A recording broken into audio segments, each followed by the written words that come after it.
"You're just a therapist, not an innovator," Dr. Gregory Hayes sneered, his voice echoing through his pristine office in Phoenix, Arizona. I sat across from his mahogany desk, watching him flip through my carefully compiled therapy notes with the casual dismissal of someone who had never spent sleepless nights worrying about a 16-year-old who refused to leave her bedroom. "This little anxiety treatment you've been tinkering with? It's nothing revolutionary. We'll integrate it into our standard protocols. My name is Talia Jackson, and I'm 34 years old.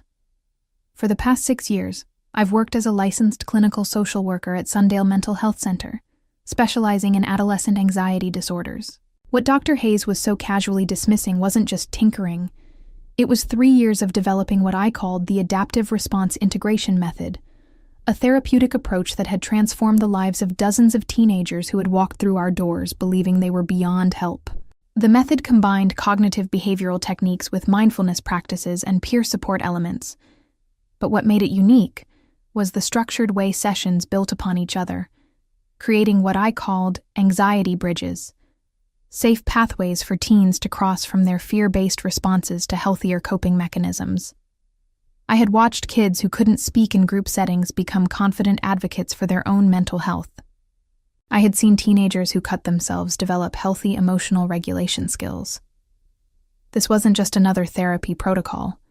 It was a breakthrough that deserved recognition and proper implementation. But as I sat in Dr. Hayes' office that cold February morning, watching him dismiss my life's work with a wave of his manicured hand, I felt something darker than disappointment settling in my chest. He was already talking about rebranding the method, about presenting it at the upcoming National Mental Health Conference under the clinic's name. Under his name. "The clinic will, of course, provide you with proper credit as a contributing team member," he continued, not bothering to look up from the papers. "But this kind of innovation requires leadership vision, something that comes from administrative experience, not just therapeutic enthusiasm." I forced my expression to remain neutral, even as fury built behind my ribs like a pressure cooker reaching its limit. Dr. Hayes had never conducted a single therapy session since taking over as clinic director 3 years ago. His doctorate was in business administration, not psychology. He knew as much about treating teenage anxiety as I knew about performing brain surgery. Yet here he was, preparing to steal credit for work that had consumed every spare moment of my life. Work that had grown from my genuine desire to help kids who reminded me of my own anxious teenage self. Something told me this wasn't just about professional recognition. It was about power, control, and the casual cruelty of someone who believed his position entitled him to claim ownership of other people's innovations. Growing up in a household where my mother struggled with untreated anxiety had shaped my entire career path. I remembered being 12 years old, trying to talk my mom through panic attacks while my dad worked double shifts at the shipping company. Back then, mental health resources were sparse, and the stigma around therapy kept my family from seeking help until my mother's condition became so severe she couldn't leave the house for months. Those experiences had driven me to pursue my master's degree in clinical social work, and when I joined Sundale Mental Health Center fresh out of graduate school, I was determined to create the kind of supportive environment my family had never found. Dr. Hayes had seemed like an ally at first. He was new to the director position, having replaced the beloved Dr. Patricia Williams, who retired after 30 years of service. He spoke enthusiastically about innovation and modernizing treatment approaches, and I had initially been excited to work under someone who claimed to value creative problem-solving. The early warning signs had been subtle. He would attend my therapy sessions under the guise of quality assurance, taking extensive notes, but offering little feedback. He began requesting detailed reports about my methods, claiming he wanted to document best practices for potential replication. I had been flattered by his interest, proud that my work was being noticed and valued. I even stayed late countless evenings, typing up comprehensive summaries of my sessions and noting which techniques seemed most effective with different personality types. What I didn't realize was that Dr. Hayes was building a case study, not to support my work, but to appropriate it. He had been watching me develop the adaptive response integration method from its earliest stages, learning every component and understanding exactly how to replicate it without my involvement. The peer support groups I had initiated, the specialized mindfulness exercises I had adapted for teenage brains, the careful progression of sessions that built trust and resilience. He had been taking notes on everything. My relationship with my boyfriend Kevin had suffered during this period. He was a paramedic who understood demanding careers, but even he had grown frustrated with my long hours and obsessive focus on perfecting my therapeutic techniques. "You're pouring your whole life into that place," he had said during one of our increasingly frequent arguments. "What are you getting back from it?" I had brushed off his concerns, believing that my dedication would be recognized and rewarded. I trusted Dr. Hayes when he praised my innovative spirit and promised that my contributions would be acknowledged appropriately. I believed that good work would speak for itself, that integrity and competence would ultimately triumph over office politics. As I sat in his office that February morning, listening to him systematically dismantle my professional identity, I realized how naive I had been to trust someone who viewed my passion as a weakness to exploit, rather than a strength to cultivate. The crushing revelation of Dr. Hayes' true intentions hit me fully 3 weeks later, when I received an email invitation to attend the National Mental Health Conference as clinic support staff. The agenda listed Dr. Hayes as the keynote speaker, presenting a revolutionary new treatment approach called the Hayes Integrated Response Protocol. My heart sank as I read the session description. It was my method, word for word, with every technique I had developed over years of careful practice and refinement. I stared at my computer screen in our cramped shared office, feeling like someone had reached into my chest and twisted my heart in their fist. Around me, my colleagues continued their work, completely unaware that I was experiencing what felt like professional murder. Dr. Hayes had taken my innovation, my passion project, my contribution to the field of adolescent mental health, and he was preparing to present it to hundreds of mental health professionals as his own creation. The email mentioned that clinic staff were welcome to attend the presentation to see how administrative leadership translates grassroots therapeutic work into systematic treatment protocols. The condescension was breathtaking. He was actually inviting me to watch him steal my life's work and present it as evidence of his own brilliance. I walked to the bathroom and locked myself in a stall, finally allowing the tears of rage and betrayal to flow. This wasn't just about professional credit. It was about the fundamental violation of trust that made my chest feel hollow and raw. Every late night I had spent refining session protocols. Every weekend I had dedicated to researching supporting literature. Every moment of genuine celebration when a teenager broke through their anxiety barriers. All of it had been reduced to fodder for Dr. Hayes' career advancement. But as I sat in that bathroom stall, wiping my eyes with rough institutional toilet paper, something shifted inside me.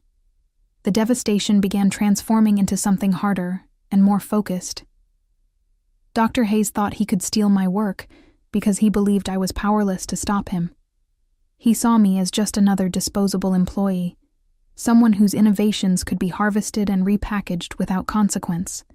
He was wrong. I returned to my desk with a new sense of purpose. If Dr. Hayes wanted to claim ownership of my therapeutic method, he would have to prove it worked as effectively as I had demonstrated. More importantly, he would have to maintain the detailed documentation and outcome tracking that had made my work so successful in the first place. I began to formulate a plan that would require patience, meticulous record-keeping, and the kind of long-term strategic thinking that Dr. Hayes clearly believed I was incapable of. I would continue developing my method, but now I would do it with a different goal in mind. I would build an unshakable foundation of evidence that would ultimately expose his theft and restore proper credit to my work. The teenagers I treated deserved better than having their progress become a footnote to someone else's career ambitions. The National Mental Health Conference took place in Denver during the 3rd week of March, and I attended as planned, sitting in the back row of the auditorium like a spectator at my own execution. Dr. Hayes stood confidently at the podium, dressed in an expensive navy suit that probably cost more than my monthly rent, presenting slides that showcased his innovative approach to teenage anxiety treatment. The Hayes Integrated Response Protocol represents a breakthrough in adolescent mental health intervention, he announced to the packed auditorium of mental health professionals. Through careful integration of cognitive behavioral techniques with mindfulness practices and structured peer support, we've achieved remarkable outcomes in treatment-resistant populations. I watched in sick fascination as he presented my case studies, my outcome data, my carefully documented progress notes, all stripped of my name and repackaged as evidence of his clinical genius. He spoke about the anxiety bridge concept, with the confidence of someone who had never actually guided a panic-stricken teenager across one. He described the peer support integration as if he had personally designed the group dynamics that had taken me months to perfect. The audience was captivated. I could see heads nodding throughout the auditorium, mental health professionals taking notes on techniques that I had developed through trial and error in countless therapy sessions. During the question and answer period, Dr. Hayes fielded inquiries about implementation strategies and outcome measurements with the smooth competence of someone who had thoroughly studied my work without ever truly understanding its emotional foundation. "Dr. Hayes," called out a woman from the middle section, "how did you develop the confidence to try such an innovative approach with adolescent populations? Teenage therapy can be so unpredictable." His response made my stomach turn. "Well, innovation requires a willingness to take calculated risks. As clinic director, I have the administrative oversight to ensure that new approaches are implemented safely and effectively. It's about having the leadership vision to see potential where others might see only challenges." I bit my tongue so hard I tasted blood. He was taking credit not just for my methods, but for the courage it had taken to develop them. He had never experienced the anxiety of trying an untested technique with a suicidal teenager, never felt the weight of responsibility that came with genuine innovation in mental health treatment. Yet there he stood, accepting applause for bravery he had never demonstrated. After the presentation, I lingered near the back of the auditorium, watching as colleagues from other clinics approached Dr. Hayes with business cards and collaboration requests. He was booking speaking engagements, discussing consulting opportunities, building a professional network based entirely on my stolen work. The injustice was so profound, it felt like a physical weight pressing down on my shoulders. But something unexpected happened as I watched this professional theft unfold. Instead of feeling defeated, I began to feel coldly analytical. Dr. Hayes had made a critical error in his presentation. He had promised outcomes that he couldn't sustain. He had committed himself to replicating results that required intimate understanding of the therapeutic process, not just surface-level knowledge of the techniques involved. More importantly, he had made these promises in front of hundreds of witnesses, mental health professionals who would be watching for published research, tracking outcome data, and expecting the kind of rigorous follow-up that legitimate innovation demanded. Dr. Hayes had painted himself into a corner where he would have to actually deliver the results he was claiming credit for. I left the conference with a plan crystallizing in my mind. Dr. Hayes thought he had won by stealing my work, but he had actually provided me with the perfect opportunity to expose his fraud. All I had to do was continue developing my method with proper documentation, while he struggled to maintain the illusion of competence with stolen techniques he didn't truly understand. Returning to Sundale Mental Health Center after the conference felt like entering enemy territory. Dr. Hayes was riding high on his newfound professional recognition, scheduling interviews with mental health journals, and accepting invitations to speak at additional conferences. He strutted through the clinic halls with the confidence of someone who believed he had successfully repositioned himself as a thought leader in adolescent mental health. What he didn't realize was that his theft had actually liberated me from any obligation to protect his reputation or the clinic's interests. I began documenting everything with the methodical precision of someone building a legal case. Every therapy session was recorded in detail, every outcome measurement was tracked with scientific rigor, and every innovation was time-stamped and witnessed by colleagues who could later testify to my ongoing development of the therapeutic method. I also made a crucial decision. I would continue refining and improving my approach, while Dr. Hayes was stuck presenting the version he had stolen. Innovation doesn't stop just because someone steals your current work. I began developing advanced techniques, exploring new applications, and pushing the boundaries of what the adaptive response integration method could achieve. While Dr. Hayes was giving the same presentation at conference after conference, I was quietly evolving beyond what he had taken. My relationship with Kevin had reached a turning point during this period. The night I returned from Denver, I finally told him everything about Dr. Hayes' theft, about my plans for documentation and exposure, about the professional betrayal that had consumed my thoughts for months. "Talia," he said, sitting across from me at our kitchen table, "I've been watching you disappear into this obsession for months. I understand you're angry, but is revenge really worth destroying your mental health?" "It's not about revenge," I replied, though even as I said it, I knew that wasn't entirely true. "It's about professional integrity. If I don't expose what he's done, he'll keep stealing from other therapists. This is bigger than just my hurt feelings." Kevin studied my face in the lamplight, and I could see him making a decision. "Okay," he said finally. "If this is what you need to do, I'll support you. But promise me you won't lose yourself in the process." That conversation marked a turning point in my strategy. I realized that I needed allies, people who could witness my ongoing work and later verify the timeline of my innovations. I began involving my colleagues more deliberately in my method development, seeking their input on new techniques and inviting them to observe sessions where I tested advanced approaches. Dr. Hayes, meanwhile, was making increasingly grandiose claims about his method's effectiveness. In interviews with professional publications, he suggested that the Hayes Integrated Response Protocol could revolutionize adolescent mental health treatment if implemented widely. He spoke about licensing the approach to other clinics and developing training programs for mental health professionals. The irony was breathtaking. He was trying to monetize and scale techniques that he had never actually practiced, based on understanding that was purely theoretical. But his public promises were creating a paper trail of commitments that would eventually become evidence of his fraudulent claims. I began to see Dr. Hayes' theft not as a devastating setback, but as an incredible opportunity. He had unknowingly provided me with the perfect platform to demonstrate the difference between genuine innovation and academic theft. While he struggled to maintain credibility with stolen material, I would build an unshakable foundation of original research that would ultimately expose his fraud and establish my rightful place as the creator of this therapeutic approach. The first crack in Dr. Hayes' facade appeared 6 months after the Denver conference. A mental health journal had requested follow-up data on the Hayes Integrated Response Protocol, specifically asking for outcome measurements and case studies that demonstrated long-term effectiveness. Dr. Hayes approached me with barely concealed desperation, requesting access to my patient files and session notes. "Talia," he said, trying to maintain his authoritative tone while clearly fishing for information, "I need you to compile comprehensive data on our anxiety treatment outcomes for the past year.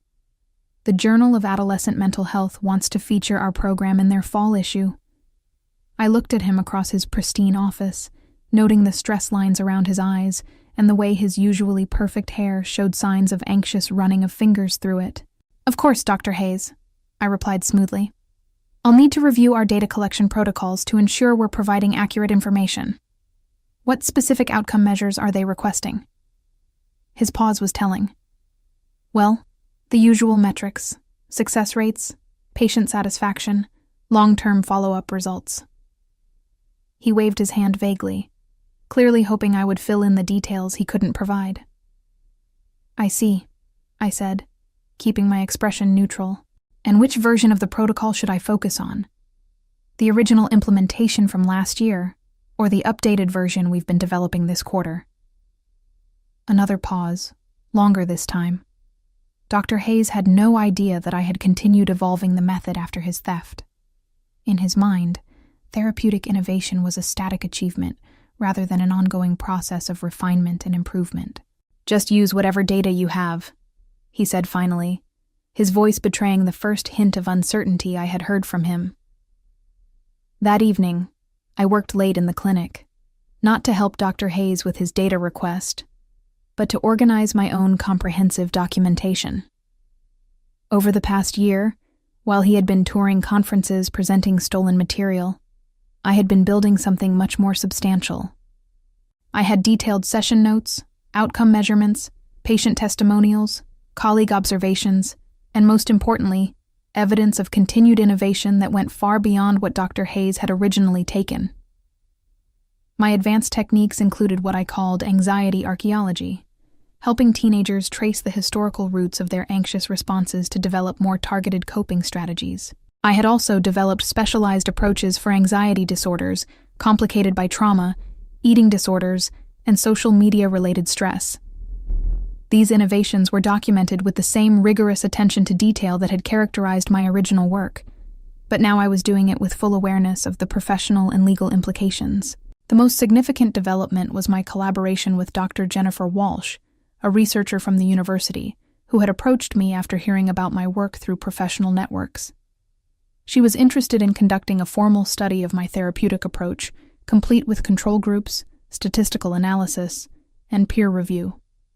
"Talia," she had said during our first meeting, "what you've developed has the potential to significantly impact how we treat adolescent anxiety disorders.